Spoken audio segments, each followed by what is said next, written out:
একদিন মাঝরাস্তায় একটা ছেলে আমার ওড়না টেনে ধরেছিল।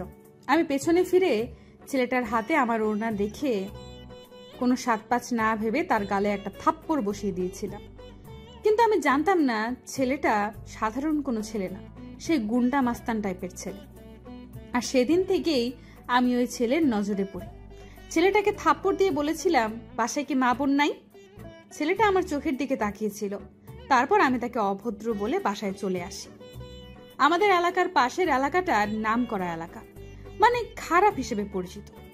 যদি কেউ শুনে আমি এই এলাকার মেয়ে, তাহলে সবাই বলে ওই এলাকার মানুষগুলো খুব খারাপ, আর ওখানেই এই মেয়ের বাসা, তাহলে ওরাও খারাপ।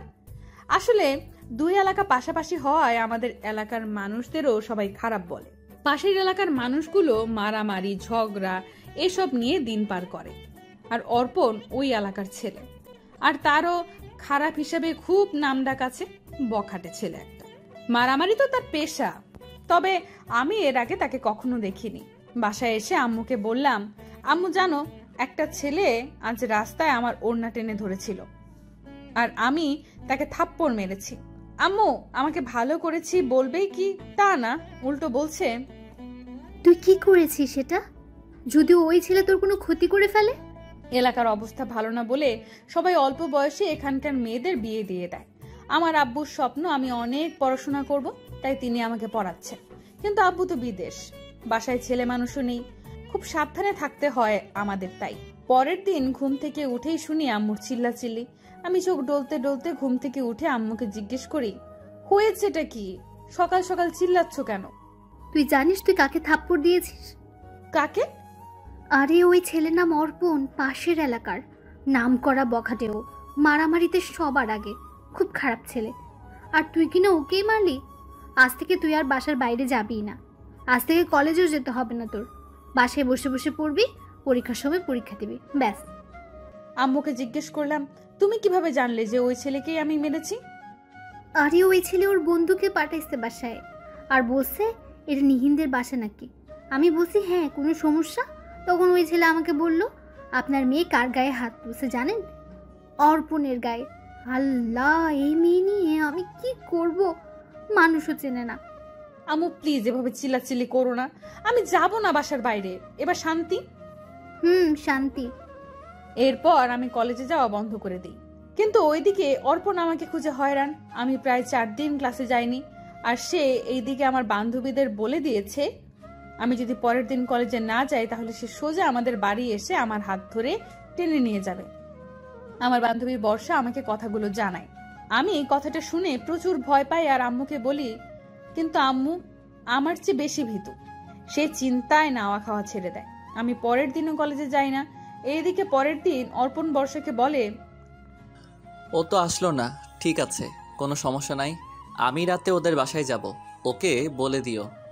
রাত তো হয়েছে ঠিকই, কিন্তু আমার আত্মা তো কাঁপছে, ভয়ে কলিজা শুকিয়ে গেছে। হঠাৎ করে রাত 12টায় দেখি অনেক জোরে জোরে আতশবাজির আওয়াজ। আম্মু বলে, এত রাতে এগুলো করছে কে? আমি উত্তর দিলাম, আমি কিভাবে জানবো? রাতে আম্মুকে আর বোনকে নিয়ে একসাথে শুই, আর বারবার মনে পড়ছে বর্ষার বলা কথাগুলো। ও বলেছিল অর্পণ নাকি অনেক আগে একটা মেয়েকে ভালোবেসেছিল, মেয়েটা ওকে ভালোবাসতো, কিন্তু হঠাৎ মেয়েটা চেঞ্জ হয়ে যাওয়ায় অর্পণ একদিন মেয়েটাকে ডেকে নিয়ে ইচ্ছামতো বাঁশ দিয়ে পিটায়। পরে মেয়েটাকে হসপিটালে ভর্তি করা লাগে। পরে মেয়েটাকে ওর পরিবার ভারত পাঠিয়ে দেয়। এই ছেলে খুবই খারাপ। কিছুদিন আগেও নাকি এক ছেলেকে মেরে হসপিটালে পাঠিয়েছে, শুধুমাত্র ওর বাবা চাচার অনেক দাপট বলে কেউ নাকি ওর কিচ্ছু করতে পারে না। ভয়ে গা ছমছম করছে।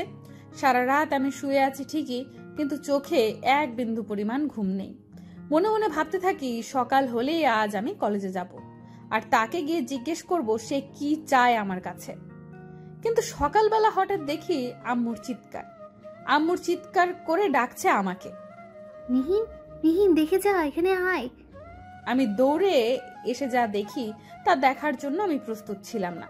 এসে দেখি আমাদের বাড়ির উঠোন জুড়ে অনেকগুলো গোলাপের পাপড়ি দিয়ে গাঁদা ফুল দিয়ে লেখা হ্যাপি বার্থডে নিহিন, আর এই একই লেখা উঠোন জুড়ে জায়গায় জায়গায়, আর আশেপাশে অনেক গোলাপ ছড়ানো ছেটানো। আমি তো দেখে অবাক, এসব কে করলো? আর আমি তো কোনো প্রেম টেমও করি না যে আমার বয়ফ্রেন্ড বা লাভার আমার জন্য এগুলো করবে। আম্মু বলল, কি এসব? হ্যাঁ, আমি কিভাবে বলবো? কে করেছে এগুলো? আমি জানি না আম্মু। কিন্তু আমি জানি। কি জানো আম্মু? এসব অর্পণ করেছে, যাকে তুই থাপ্পড় মেরেছিস। কিন্তু ও তোর জন্মদিনের কথা জানলো কি করে? আমিও অবাক, ও আমার জন্মদিনের কথা জানলো কি করে? কি দরকার ছিল ঝামেলায় পড়ার? এখন কোথাকার চল, কোথায় করায় তাই দেখ। উফ, এত চিন্তা করো না তো আম্মু, যা হবার পরে দেখা যাবে। যাও নাস্তা বানাও, আমি খেয়ে কলেজে যাব। কি, কলেজে যাবি তুই? ফ্রেন্ডরা সবাই যেতে বলেছে। ওরা একটা ছোটখাটো প্রোগ্রামের আয়োজন করেছে আমার জন্মদিন উপলক্ষে। আমি না গেলে কিভাবে হয়? আচ্ছা যাবি, ভালো কথা, সাথে আমিও যাব। তুমি আমাকে সন্দেহ করছো আম্মু? আরে আমি তোকে একা ছাড়বো নাকি, যদি ওই অর্পণ তোর কোনো ক্ষতি করে? ও, এখন ভাব, কলেজে যেতে হলে আমাকে সাথে করে নিয়ে যেতে হবে, না হলে আমি যেতে দেব না। আমিও রাজি, ওকে যেও। আম্মু নাস্তা বানালো, খাওয়া দাওয়া করে রওনা দিলাম আম্মুকে নিয়ে কলেজের উদ্দেশ্যে। কিছু দূর যেতেই আমার চোখ এবার চড়ক গাছ। আমি যেই রাস্তা দিয়ে যাচ্ছি সেই রাস্তায় রং দিয়ে লেখা হ্যাপি বার্থডে নিহিন, আর পুরো রাস্তায় জায়গায় জায়গায় ফুল ছেটানো। কিছু দূর যেতেই একটা ব্রিজটা যে কি পরিমাণ সাজানো হয়েছে তা না দেখলে বিশ্বাস করার কায়দা নেই। আর ওখানেও লেখা শুভ জন্মদিন নিহিন। আমি সারপ্রাইজ পেলাম নাকি বিপদের পূর্বাভাস পেলাম কিছুই বুঝতে পারছি না। ভয়ে তো আমি শেষ। আম্মু আমার এক হাত শক্ত করে ধরে বলল, এসব কি? আল্লাহ রে, সারা এলাকার মানুষ দেখছে এগুলো, মান সম্মান আর কিছুই থাকবে না। আম্মু তুমি এমন করছো কেন? আমার দোষ কি এখানে?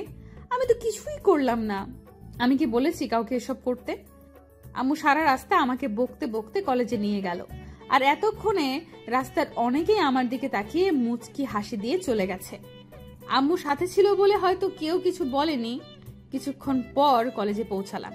বান্ধবীরা কলেজের গেটের সামনে আমার জন্য অপেক্ষা করছে। সবাই আম্মুকে সালাম দিল। পাশে একটা রেস্টুরেন্টে ওরা আয়োজন করেছে। আমরা সবাই ওখানে গেলাম। ওখানে গিয়ে বর্ষাকে একটু দূরে টেনে নিয়ে বর্ষার কানের কাছে গিয়ে আস্তে করে বললাম, আমার আজ জন্মদিন, সেটা অর্পণ জানলো কি করে? আরে ও তো সবসময় কলেজের সামনে এসে দাঁড়িয়ে থাকে। আমরা যখন রেস্টুরেন্টে এসে প্রোগ্রামের কথা বলছিলাম, ও তখন শুনেছে। পরে আমাকে জিজ্ঞাসা করেছে কার জন্মদিন।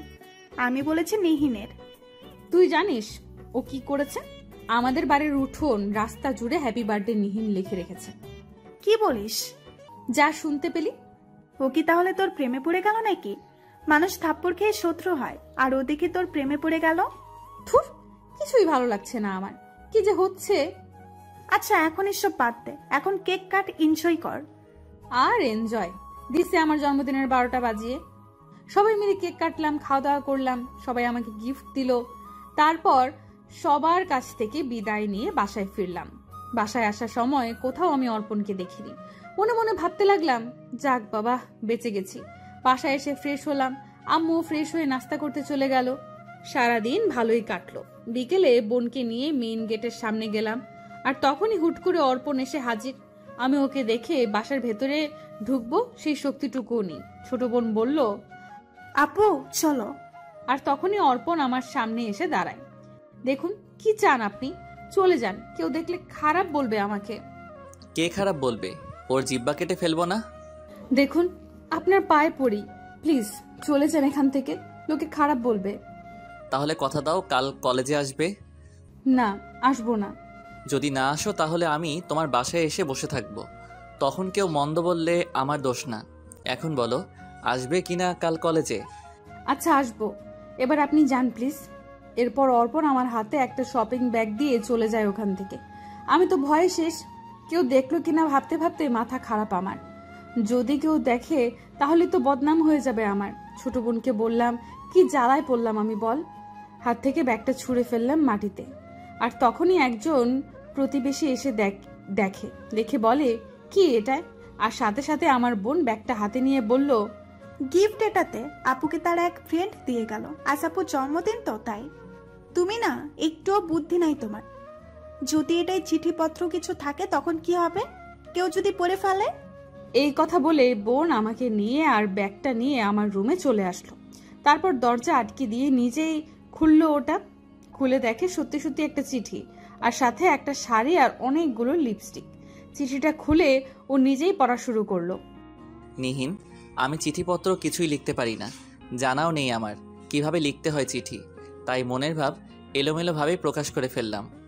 রাত 12টায় আমি তোমার বার্থডে সেলিব্রেট করি ব্রিজে, আর আতশবাজির আওয়াজ সেখানেই হয়। আর রাস্তায় উঠোনে আমি লিখে রেখেছি ওগুলো। এই শাড়িটা তোমার জন্মদিনের গিফট। আমি চাই আগামীকাল তুমি এই শাড়িটা পরেই আমার সামনে আসো, আর এখান থেকে যে কোনো একটা লিপস্টিক দিয়ে আসলেই হবে। বাকি কথা দেখা হলে সামনাসামনি বলবো। ইতি অর্পণ। আম্মু যদি জানে এসবের কথারে পিচ্ছি, তাহলে আজ মেরেই ফেলবে আমাদের। এগুলো এখন কি করব? আর আমি এই ছাইপাশ পরবো তো দূরে থাক, ঘর থেকেই বের হব না আর। কিন্তু আপু, সে যদি সত্যি সত্যি বাসায় চলে আসে? তোর আসবে না, এমনিতেই ভয় দেখিয়েছে, বাদ দে এসব। রাতে টেনশনে না খেয়ে শুয়ে পড়ি। ছোট বোনকে তো বোঝালাম যেভাবেই হোক, কিন্তু নিজের মন তো বলছে ও যদি সত্যি সত্যি চলে আসে, আর ও যে ভয়ঙ্কর, আসলেই বা কি করব আমি? কোনো রকম রাতটা পার হয়। সকালে ইচ্ছে করেই বিছানা থেকে উঠি না আমি, ভয়ে আছি যদি চলে আসে অর্পণ। বেলা 12টা, আম্মু ডেকে গেছে অনেকবার। আমি তাকে বলে দিয়েছি ভালো লাগছে না, ঘুমাবো। সারা রাত ঘুমাইনি। আম্মু খেয়ে ঘুমাতে বলছে, কিন্তু খাবার যে আমার গলা দিয়ে নামবে না, যে ভয়ে আছি আমি। কিছুক্ষণ পর বোন আমার দৌড়ে রুমে আসে আর বলে, আপুরে ওঠ তাড়াতাড়ি, অর্পণ তো বাইরের বারান্দায় এসে বসে পড়েছে। আমাদের বাসাটা অনেক বড় আর খোলামেলা, শুধু এক পাশ দিয়ে দেয়াল করা, আর পুরো বাসায় কোনো দেওয়াল নেই। তাই যে কেউ আমাদের বাসায় সহজেই আসতে পারে। আর আমাদের বাসার মেইন গেট দিয়ে মানুষ যাতায়াত করে বলে গেটটা খোলাই রাখতে হয় সারাদিন। আমি তো শোয়া থেকে লাফ দিয়ে কোনো রকম উঠে বসে পড়লাম বোনের কথা শুনে, কিন্তু ভয়ে যেন এখন আমার আত্মাটা বেরিয়ে আসছে। এখন কি করবে অর্পণ? হঠাৎ করেই শুনি অর্পণ, কাকি, এই যে কাকি, একটু শুনবেন? এই বলে আম্মুকে ডাকছে। আর আমি দৌড়ে রুম থেকে বেরিয়ে এসে অর্পণকে বলি, আপনি এখানে?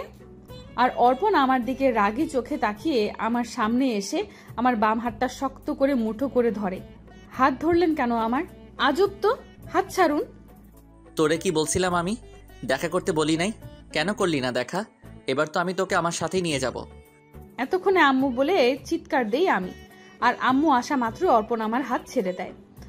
কি হয়েছে? এভাবে ডাকছিস কেন? আর তুমি? কাকি, আমি অর্পণ। কিছু বলবে বাবা? আসলে রাস্তা দিয়ে যাচ্ছিলাম, হঠাৎ পানি পিপাসা পেয়েছিল তো তাই এসেছিলাম। এক গ্লাস পানি দেওয়া যাবে? কি যে বলো বাবা, এই যা তো নিহিন, এক গ্লাস পানি নিয়ে আয়। আমি দৌড়ে গিয়ে এক গ্লাস পানি দিয়ে আমার ছোট বোনকে পাঠিয়ে দিই। সেদিনের মতো ও পানি পান করে চলে যায়। সে চলে যাওয়ার পর আম্মু এসে আমাকে জিজ্ঞেস করে ও এসেছিল কেন। আমি আম্মুকে বলি আমি দেখা করিনি বলে। সে চায় আমি তার সাথে দেখা করি। সে যেন কি বলবে আমায়। কোথাও যাবে না তুই, আমি কালই তোর জন্য পাত্র দেখা শুরু করব। বিয়ে না দিলে এই ঝামেলা দূর হবে না। আর এই ছেলে যে খারাপ, আমার মেয়ের জীবন পুরো তামা তামা করে দেবে। এই বলে আম্মু চলে গেল। আব্বুকে এই বিষয়টা ফোনে জানালো। আব্বু বলেন, তুমি ছেলে দেখা শুরু করো, ভালো ছেলে সন্ধান করো, তবে ছেলে যেন শিক্ষিত হয়। আব্বু সারা জীবন শিক্ষাকে অনেক মূল্য দিয়েছেন। আব্বু চায় তার সন্তানেরা উচ্চশিক্ষিত হোক, আর তার মেয়ের জামাইরাও উচ্চশিক্ষিত হোক। আম্মু পরের দিনই ছেলে দেখা শুরু করলেন, মানে সবাইকে বলতে লাগলেন ভালো ছেলের সন্ধান পেলে যেন জানায়। এইদিকে অর্পণ আমার যতগুলো বিয়ের কাজ আসে সব ভেঙে দেয়। আব্বু বলেন তার এক বন্ধুর ছেলের জন্য নাকি আমার কথা বলেছে, আর বললেন আব্বু এসে যা করার করবেন, আমরা যেন চুপচাপ বসে থাকি। মন খারাপ করে এখন বাসায় বসে থাকি, শুধু না যেতে পারি বাইরে আর না কোথাও। তাই আমার বান্ধবী বর্ষা আমাকে বলল, তুই তো ফেসবুক ইউজ করিস না, একটা আইডি খোল, দেখবি সময় কেটে যাবে। কিন্তু আমি ফেসবুকের তখন কিছুই বুঝি না। বর্ষা আমাকে একটা ফেসবুক আইডি খুলে দেয়, আর ও নিজেই কয়েকজন ফ্রেন্ড অ্যাড করে দেয় আইডিতে, আর সব দূরের দূরের মানুষ। আমি বললাম এদের কেন ফ্রেন্ড করলি, আমি তো চিনিই না তাদের। ও বলল অচেনা মানুষ লিস্টে থাকলেই ভালো, কোনো ঝামেলা নেই, চিনবেও না আর কিছু বলবেও না, আর চেনা হলে শান্তিতে আইডি ইউজ করতে পারবি না। ওর কথা মতো বললাম আচ্ছা বুঝলাম। আমার লেখালেখি করতে খুব ভালো লাগে, তাই ফেসবুকে ঢুকেই আমি ছোটখাটো লেখা পোস্ট করতে শুরু করলাম। ধীরে ধীরে আমার বন্ধুর তালিকা বড় করলাম, ফ্রেন্ড রিকোয়েস্ট পাঠালাম, একসেপ্ট করলাম, কিন্তু কারোর সাথেই আমার ইনবক্সে কথা হতো না। ইনবক্সটা আমার কাছে একটা প্যারা মনে হতো। যা কথা হবার কমেন্ট বক্সেই হতো টুকটাক।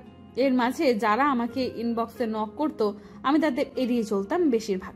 ওয়ালাইকুম সালাম, ভালো আছি, এসব ছাড়া আর কথা বলতাম না। কিন্তু হঠাৎ একটা ছেলে আমাকে একদিন রাতে ইনবক্সে নক দেয়, আর আমি তার মেসেজের সব রিপ্লাই না দিয়েই থাকতে পারিনি। ছেলেটার সাথে এই প্রথম আমার ইনবক্সে কথা। ছেলেটার আইডি দেখেই ভদ্র শান্তশিষ্ট মনে হতো। তার লেখার হাত ছিল খুবই ভালো, কিন্তু সমস্যা একটাই, ওর টাইপিং মিস্টেকের কারণে মাঝে মাঝে বানান ভুল যেত। আর আমি মনে মনে লেখা পড়ে খুব রাগ করতাম, এত ভালো লেখে অথচ বানান ভুল। তার সাথে প্রায়ই আমার এখন চ্যাটিং হয়, কেমন আছি, কি করছি, এই সেই কথা হয়। ধীরে ধীরে কথার পরিমাণ বাড়তে থাকে। একটা সময় সে আমাকে মেসেজ না দিলে খুব রাগ হতো। এক সময় সে আমাকে বন্ধু হবার প্রস্তাব দেয়, আর আমি তাকে বলি হতে পারি, তবে কোনোদিন সে আমার প্রেমে পড়তে পারবে না, আমাকে ভালোবাসতে পারবে না, ভালোবাসা চাইতে পারবে না। কারণ আমি শুনেছি কখনো কোনো ছেলে মেয়ে নাকি বন্ধু হয়ে থাকতে পারে না, একদিন না একদিন তারা নাকি একে অপরের প্রেমে পড়বেই। সে আমার কথায় রাজি হয়ে যায়, শুরু হয় আমাদের বন্ধুত্ব। ও আমাকে মেসেজে লিখে লিখে ওর লাইফের সব কথা লিখে। তখন এক একটা রাত চ্যাট করতে করতে কেটে যায়, তার কোনো খেয়ালই থাকে না আমাদের। ও প্রবাসী, দেশের বাইরে থাকে, আর আমি থাকি বাংলাদেশে। এইভাবে আমাদের বন্ধুত্ব আরো মজবুত হতে থাকে। আর কথায় কথায় ওকে আমি মনে করিয়ে দেই, খবরদার ভুলেও আমার প্রেমে পড়া যাবে না। বেচারা আমাকে চ্যালেঞ্জ করে, সে কোনোদিন আমার প্রেমে পড়বে না, সে এমন ছেলেই না, তার মনে ভালোবাসা বলতে কিচ্ছু নেই, সে ভালোবাসার ধারে কাছেও নেই। আর আমিও তাকে উল্টো চ্যালেঞ্জ করে বলি, জাস্ট 15 দিনের ভেতরে সে আমার প্রেমে পড়বে আর আমাকে ভালোবাসবে, আমি যদি চাই। ও আমাকে বলে, ওকে, চ্যালেঞ্জ অ্যাকসেপ্ট করলাম, যাও 15 দিন সময় দিলাম, করে দেখাও এই অসাধ্য সাধন। আমিও আমার কথায় অটল, জিন্দেগিতেও তোমার প্রেমে আমি পড়ব না। আর সবচেয়ে মজার কথা হলো আমরা তখনও দুজন দুজনকে দেখিনি। তখন ওর প্রোফাইলে কোনো পিক ছিল না, আর আমিও আমার প্রোফাইলে কোনো পিক ইউজ করিনি, তাই দেখাও হয়নি কেউ কাউকে। আর ও নিজেও আমার কোনো পিক চাইনি তখন, আর আমিও চাইনি। চলছিল আমাদের অদেখা বন্ধুত্ব, আর সাথে ওই চ্যালেঞ্জ। দেখা যাক বাজিতে কে জিতে, নিহিন নাকি নিনিত। পরের দিন আমি নিনিতকে বলি, চ্যালেঞ্জ বাদ। ও বলে, নাকি হেরে যাবার ভয়। আমি বললাম, নিহিন হারার মেয়ে না। কিন্তু এর মাঝে অর্পণ আবার ঝামেলা শুরু করে, কিন্তু এই সব ঝামেলার মাঝেও নিনিত ছিল আমার ভরসা। ওর সাথে কথা বললে আমি সব ঝামেলা সব ভুলে যেতাম। যদিও তখন ও আমার বন্ধু। হঠাৎ একদিন অর্পণদের বাসার মানুষজন আমাদের বাসায় এসে হাজির। আমি বসে বসে টিভি দেখছিলাম, আর তারা বাসায় ঢুকে যায়। যেহেতু এলাকায় তাদের অনেক নাম ডাক আর এসেছেও প্রায় অনেকজন, আম্মুও ভয় পেয়ে যায়। তারপর হঠাৎ মানুষগুলো রুমের ভেতরে ঢুকে আম্মুকে বলে, তোমার মেয়েকে আমাদের অর্পণ ভালোবাসে আর ওকে বিয়ে করতে চাই, তুমি ওর বাবাকে জানাও আর বিয়ের ব্যবস্থা করো। এইদিকে তো আমাদের হাত পা কাঁপুনি শুরু। আম্মু বলে, ওর আব্বুর সাথে কথা বলে জানাবো। ওনারা বলে, কোনো জানাজানির দরকার নাই। এই বলেই অর্পণের কাকা আমার আঙুলে একটা আংটি পরিয়ে দেন আর বলেন, বিয়ে পাকা, মেয়ের বাবার সাথে কথা বলে ডেট ফাইনাল করো। আমি তো সেদিন কাঁদতে কাঁদতে শেষ। আম্মু বলে, এ কি করলেন? আমাদের মেয়ে শিক্ষিত, আর ওই ছেলে তো পড়াশোনাও জানে না। তখন ওই বাড়ির মানুষজন রেগে জানার বলেন, কে বলেছে ও শিক্ষিত না? ও তো এখনো পড়াশোনা করছে, কলেজে যায় না, ঢাকায় গিয়ে শুধু পরীক্ষা দেয়।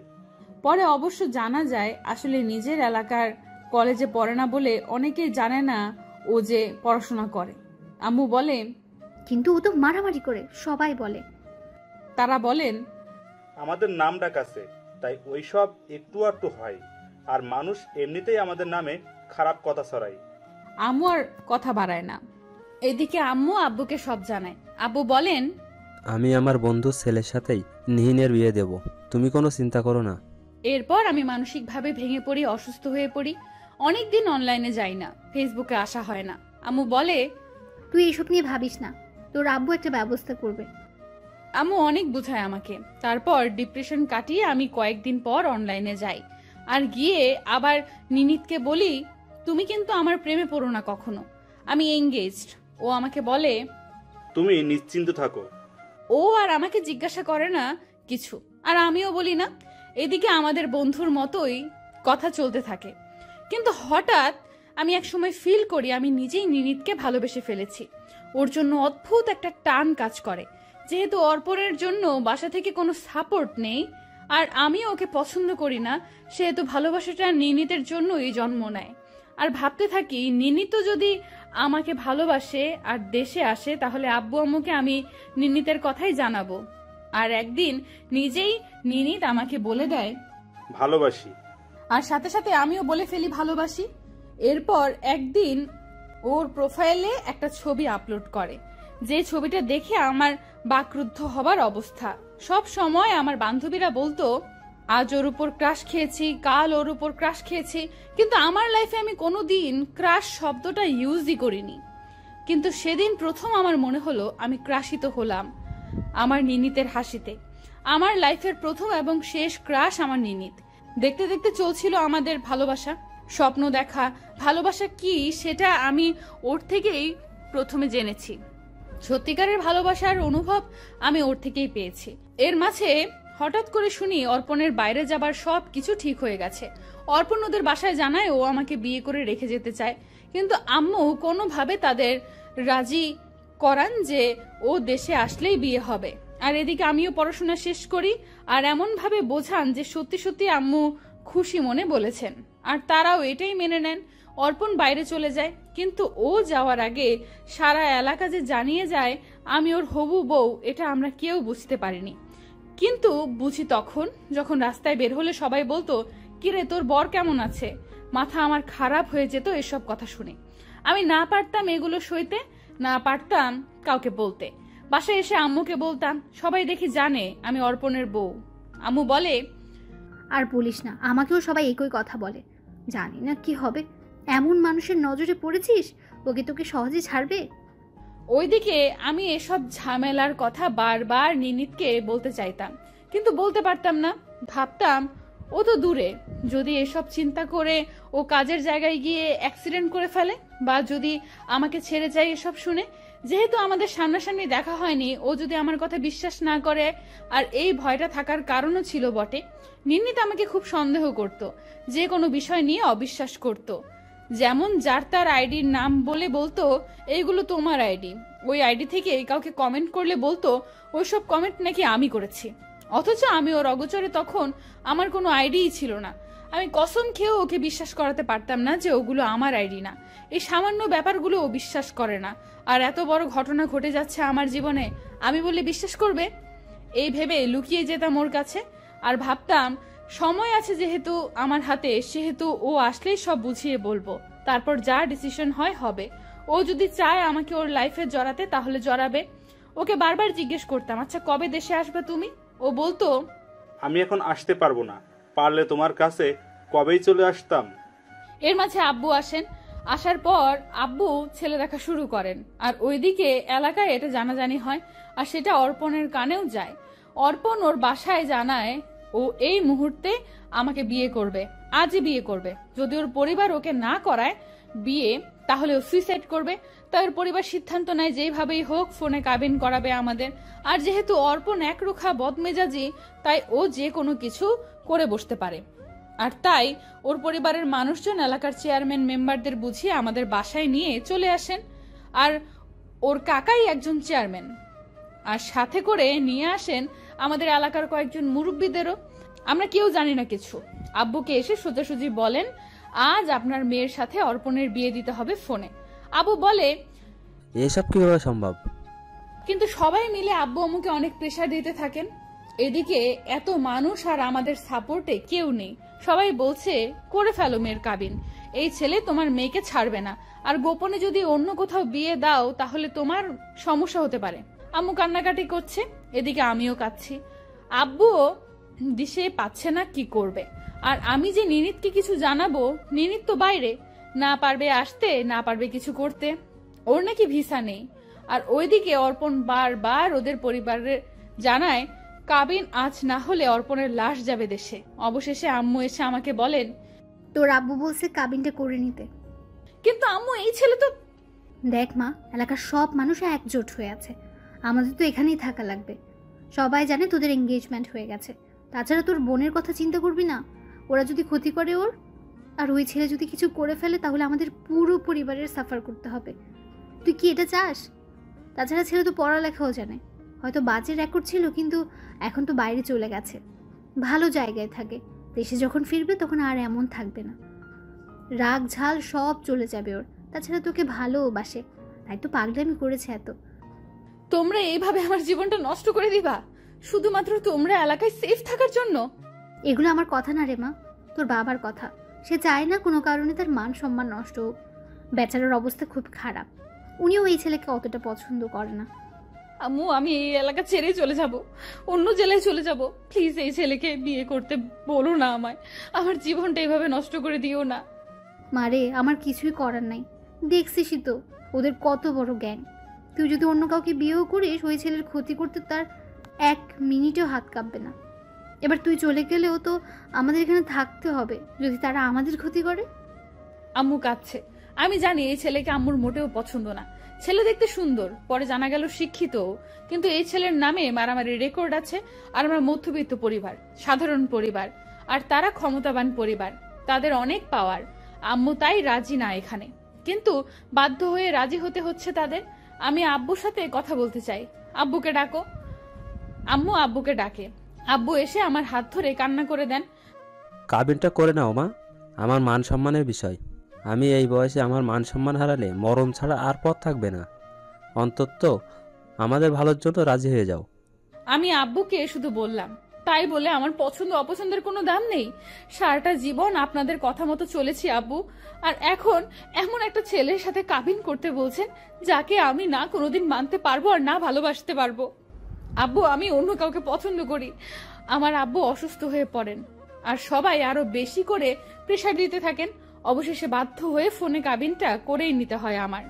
সবার ভালোর জন্য আমার অর্পণকে গ্রহণ করতে হয়, কিন্তু আমার আত্মা জানে নিনিত আমার সবটুকু জুড়ে। যদি নিনিত সেদিন দেশে থাকতো তাহলে আমি ওকে সবকিছু বলে একটা ডিসিশন নিতে পারতাম, কিন্তু আমার সেই পথও ছিল না। সবকিছু শেষ হয়ে গেল সেদিনই। আর কথা হলো অর্পণ কার্ড পেলেই দেশে আসবে, এতে যেই কয় বছরই লাগুক। অর্পণ এখন চিন্তামুক্ত, এখন আর কেউ চাইলেও আমাকে বিয়ে করতে পারবে না। সেদিন আমি 6 ঘন্টা অনলাইনে যেতে পারিনি। আমার একটা বদ অভ্যাস আছে, সেটা হলো আমি অতি কষ্ট পেলে আর অতি রাগে মোবাইল ছুঁড়ে মারি, আর সেদিনও তাই করি। আমার মোবাইলটা সেদিন হ্যাং করে বারবার। সব ঝামেলা কাটিয়ে 6 ঘন্টা পর আমি অনলাইনে যাই। গিয়ে দেখি নিনিতের মেসেজ। সারাদিন কই ছিলাম জানতে চেয়ে মেসেজ দিয়েছে অনেক। আমি শুধু ওকে ফোন দিয়ে কান্না করে বলেছিলাম, সব শেষ নিনিত, সব শেষ হয়ে গেছে। সেদিন ওপাশ থেকে নিনিত স্তব্ধ হয়ে গিয়েছিল। এরপর লাইন কেটে দিয়ে আমি পাগলের মতো চিৎকার করে কাঁদতে থাকি। জীবনটা আমার ওখানেই থেমে যায়। এর মাঝে অর্পণের সাথে আমার তেমন কথা হয় না বললেই চলে। আমি তার সামনে ভিডিও কলেও যাইনি কখনো। সে বুঝতো আমি তাকে মানতে পারিনি এখনো। সে কাজে বিজি থাকতো আর আমি আমার লেখাপড়া নিয়ে। এর মাঝে আমার একটা অসুখ ধরা পড়ে, যার কারণে আমি অসুস্থই থাকতাম 12 মাস। বাসায় বন্দিই থাকতাম সব সময়, কারোর সাথে তেমন কথাও বলতাম না। নিনিতের সাথে আমার যোগাযোগ ছিল তখনও। ও আমাকে সাপোর্ট দিত, বলতো আমি সুস্থ হয়ে যাব। সব সময় ছায়ার মতো থেকেছে ও আমার। দেখতে দেখতে প্রায় 1.5-2 বছর। কিছুদিন আগে শুনি অর্পণ দেশে আসবে। নিনিত এতদিনেও দেশে আসেনি, ওর সাথেও আমার দেখা হয়নি এখনো। নিনিতকে আমি মেসেজে জানালাম অর্পণের কথা। ও আমাকে বলল আমি যেন কোনোদিন অর্পণকে কষ্ট না দেই, ওর মাঝে যেন সুখ খুঁজে নেই। আমিও বললাম ও যেন দেশে এসে কাউকে বিয়ে করে নেয়। দোয়া করলাম সুখী যেন হয়। বিদায় নিলাম ওর কাছ থেকে, কিন্তু মিথ্যা বলবো না, আমি এতদিনেও নিনিতকে ভুলতে পারিনি। সব সময় মনে মনে ভেবেছি ও যদি এর মধ্যে দেশে আসতো তাহলে ওকে আমি সব কিছু বুঝিয়ে বলতাম। আমার জীবনটা এত বড় এক ঝামেলার সাথে জড়িয়ে গেছে, সব বলতাম, নয়তো পালিয়ে যেতাম। জীবন তো একটাই, আমারও তো ভালোভাবে বাঁচার অধিকার আছে। কিন্তু আবার ভয়ও পেতাম যদি কেউ নিনিতের ক্ষতি করে বা আমার পরিবারের ক্ষতি করে আমি চলে গেলে। কিন্তু কখনো নিনিতকে আমি কোনো রকম আশা দিইনি, বরং ওকে বলেছি ভাগ্যটাকে মেনে নাও। তবে আমার কপালে যে নিনিত নেই, তাই তো আজও সামনে থেকে দেখতেও পারিনি ওকে। আর সবকিছু বুঝিয়ে বলা তো দূরের কথা। অর্পণের আসার কথা শুনে আমি নিনিতের সাথে টোটালি যোগাযোগ বন্ধ করে দিই। যদিও ওর সাথে আমার তেমন কথা হতো না শেষের দিকে, আমি ওর কাছ থেকে দূরে দূরে থাকতাম যাতে ও আমাকে খুব সহজে ভুলে যেতে পারে। শুনেছি চোখের আড়াল নাকি মনের আড়াল, এরপর অর্পণের আগমন ঘটলো। জানি না ওকে মানতে পারবো কিনা বা আমার জীবনে কি ঘটতে চলেছে। সে কি আগের মতোই আমাকে ভালোবাসে নাকি আমাকে এখন আর ভালোবাসে না। সে আসার পর ঘরোয়াভাবে দোয়া পড়ানো হলো। অনুষ্ঠানের কথা ছিল যদিও, কিন্তু আমি না করায় তা আর হলো না। তাছাড়া পরিস্থিতিও তেমন ভালো ছিল না, তাই আনুষ্ঠানিকতা বাদ গেল আপাতত। তবে পরিস্থিতি স্বাভাবিক হলে বড় করেই একটা রিসেপশন পার্টির আয়োজন করা লাগবে, এটা কথা রইল তাদের পক্ষ থেকে। যেহেতু অর্পণের পরিবার ছোট ছেলে, তাছাড়া ওদের আত্মীয় স্বজনও অনেক, তাদের নিমন্ত্রণ করতে হবে। অর্পণদের বাসায় এই প্রথমবারের মতো আমার পা রাখা। খুব ইচ্ছে ছিল নির্নীতের বউ সাজার, কিন্তু বউ সাজাটা ছিল না আমার কপালে। আমার বউ সাজা হয়নি। সবাই বলেছিল শাড়ি পরতে, গহনা পরতে। যেহেতু আমি অর্পণকে মন থেকে গ্রহণই করতে পারিনি, সেহেতু সাজবই বা কার জন্য। আমি নর্মালি সেদিন ওদের বাসায় পা রাখলাম। কাঁদতে কাঁদতে চোখ মুখ ফুলে গেছে আমার। সবাই ভাবছে বাবা মাকে ছেড়ে যাচ্ছি বলে কাঁদছি হয়তো, কিন্তু আমি তো কাঁদছি নির্নীতের কথা ভেবে। যাই হোক, তবুও নির্নীতের অস্তিত্ব বুকের মাঝেই রেখে শুরু করতে যাচ্ছি কঠিন একটা জীবন। ওর ভাবি অর্পণের রুমে বসিয়ে দিল আমায়। আমি বসে বসে বলছি আমি বসে আছি। অর্পণ এলো। তার প্রথম কথা ছিল, ফাইনালি আমার ক্রাশ আমার ঘরে। জানো, যেদিন প্রথম তোমার ওড়না মাটিতে পড়ে যাচ্ছিল আমি তুলে ধরেছিলাম, সেদিনই প্রথম তোমাকে আমার ভালো লাগে। আর তুমি ভুল বুঝে আমাকে সেদিন থাপ্পড় দিলে। আসলে সেদিন আমি তোমার ওড়না খারাপ কিছু ভেবে টেনে ধরিনি, বরং তোমার ওড়না মাটিতে পড়ে যাচ্ছিল তাই আমি তুলে ধরেছিলাম। আর তুমি আমাকে সরি।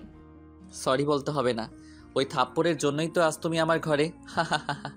আচ্ছা, তুমি এখনো কাঁদছো কেন? বাসার কথা মনে পড়ছে? আচ্ছা, কালই আমি তোমাকে তোমার বাসায় নিয়ে যাব। এখন কান্না থামাও।